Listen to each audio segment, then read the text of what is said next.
name's Hazel Allan, and I'm the author of this children's book, which is called Bree McCready and the Half Heart Locket. And this is a wee Bree, as I call it, and it's the first chapter of the novel. It's basically just to give a taster of what the book's about, and I'd like to read it, some of it for you today. I'll read the blurb first, which is a little bit on the back of the book, which tells you what the story's about. 12-year-old Bree McCready has a mission. She has just one night to save the world. The evil Fallow Federal is searching for a mysterious book which Bree has found. With its dark magic, he could turn the world into a wasteland. Bree and her two friends, Geeky Sandy and Chic Honey, face a death-defying chase to keep the book out of his hands. Hurtling off rooftops, down neck-breaking ravines, and through night-black underground tunnels, little do they know the greatest danger of all lies ahead in the heart of Fallow Federal's deadly lair. So this is the first chapter, and I'm going to read a little bit for you. And the first chapter is called The Limerick Competition. Bree's heart sank faster than a brick in a swimming pool as Mrs. Matlow eagerly informed the class about an impending limerick competition. Everyone had to take a partner and write a short verse about them using a festive theme. They would then have to read it out in front of everyone in the class and their families at the Christmas party on the second last day of term at Ramthorpe School. To make it what Mrs. Matlow called fair and exciting, their names were written on strips of paper and popped inside one of her jolly sun hats. The terribly thin and incurably clumsy woman, with shoulder-length ringlets and too many teeth to fit her mouth, danced and spun around the room like a spring lamb. She stopped in front of each of the pupils so that they could choose a name from the hat. There was little point in Bree hoping that she would magically detect her best friend Sandy Greenfield's name in the neatly folded confetti at the bottom, for she was convinced which name she would see when she unfolded hers. "Well, Bree," Mrs. Matlow shrieked excitedly, "put us out of our misery!" There had been many, many moments in Bree's life when she had just felt like vanishing in a puff of smoke, and this was another of them. Every single person in the class was staring directly at her, and the room had become absolutely still. Her face started to sizzle with embarrassment, and the more she tried to control it, the worse it got. The moisture in her mouth suddenly evaporated, making it impossible to speak. Eventually, her pathetic voice left her lips and punctured the excruciating silence. "It's Alice," she said, with more than a hint of apology. The stillness that filled the classroom was shattered by laughter and sarcastic cheering. "Lucky me," sneered Alice Renshaw, rolling her eyes to the ceiling. Perpetua Angelus, Alice's friend and protector, commiserated with a brawny arm around Alice's shoulder and fired an icy glare at Bree. Perpetua was a tall, muscular girl with oddly elongated limbs. She bulldozed all of the boys on the rugby field and could launch the javelin further than any of the gym teachers. She was not remotely popular in school, but her brute strength was combined with a very short fuse, so everyone chose to stay on the right side of her temper. Bree stared gloomily at the floor, hoping it would open up and swallow her whole.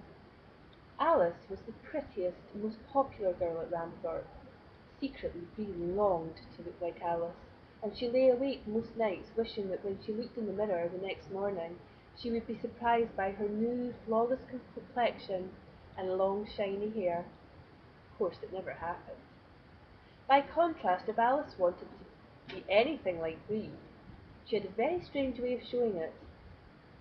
She snubbed Bree at every opportunity and only lowered herself to speak to her for two reasons: to make fun of her and to get help with her homework, because Bree was the cleverest in the class.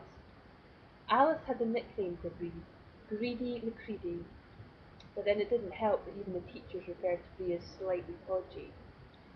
Oblivious to Bree's utter despair, Mrs. Matlow punched the air enthusiastically. "Oh, super duper!" As she spun off, Bree kept her focus firmly on a piece of fluff woven into the wiry classroom carpet. She could scarcely believe her bad luck sometimes.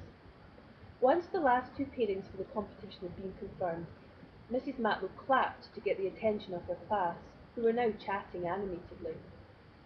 "I shall look forward very much to hearing everybody's Christmas limericks At the party in a couple of weeks' time, Bree sighed despondently and scrunched up her sliver of paper until her hand went numb.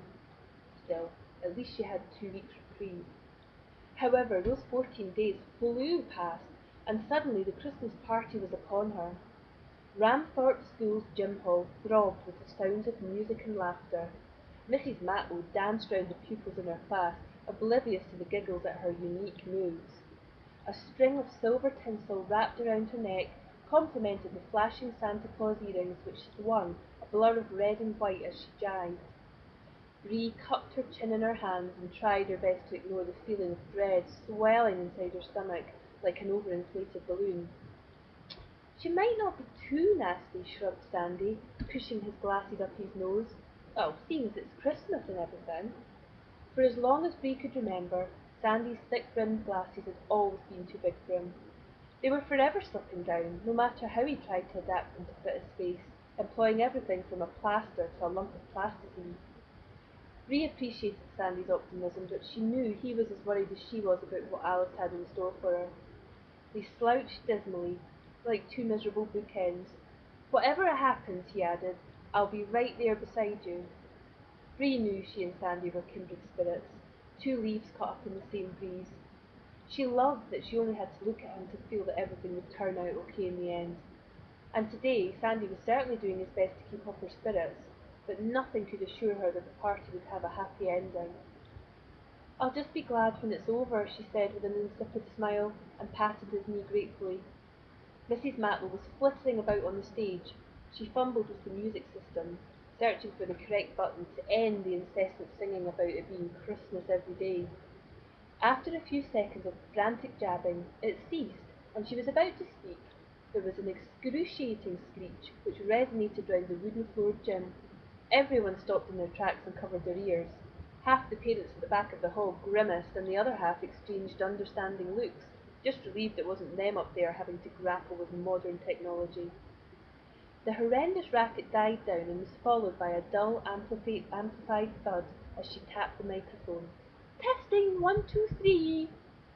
A couple of parents gave the thumbs up, and Mrs. Matlow flicked one end of the tinsel boa over her shoulder. "Oh, gosh, golly," she gushed, her hand fanned out over her chest. "I feel like a pop star." There was a rush of encouraging laughter from the adults, but everyone else cringed and groaned. As usual, Mrs. Matlow was blissfully unaware. She took a deep breath and smoothed down her flowery skirt. "Now we've come to the part of the evening we've all been waiting for," she said. "Would everyone please be seated so that we can begin the Limerick competition?" Bree and Sandy sat next to one another in the third row. Perpetua Angelus plonked her bulk down in front of them, and Alice joined her a few seconds later, wafting a sheet of paper around in front of their faces. Despite craning his neck, Sandy couldn't catch what was written on it. He knew it was the limerick about Bree. She nudged him in the ribs, and he gave up trying to peer over Alice's shoulder. Bree chewed down hard on her thumbnail and tried to ignore the butterflies in her stomach. There was an atmosphere of nervous excitement, with pupils bobbing up and down, trying to grab the attention of their family members.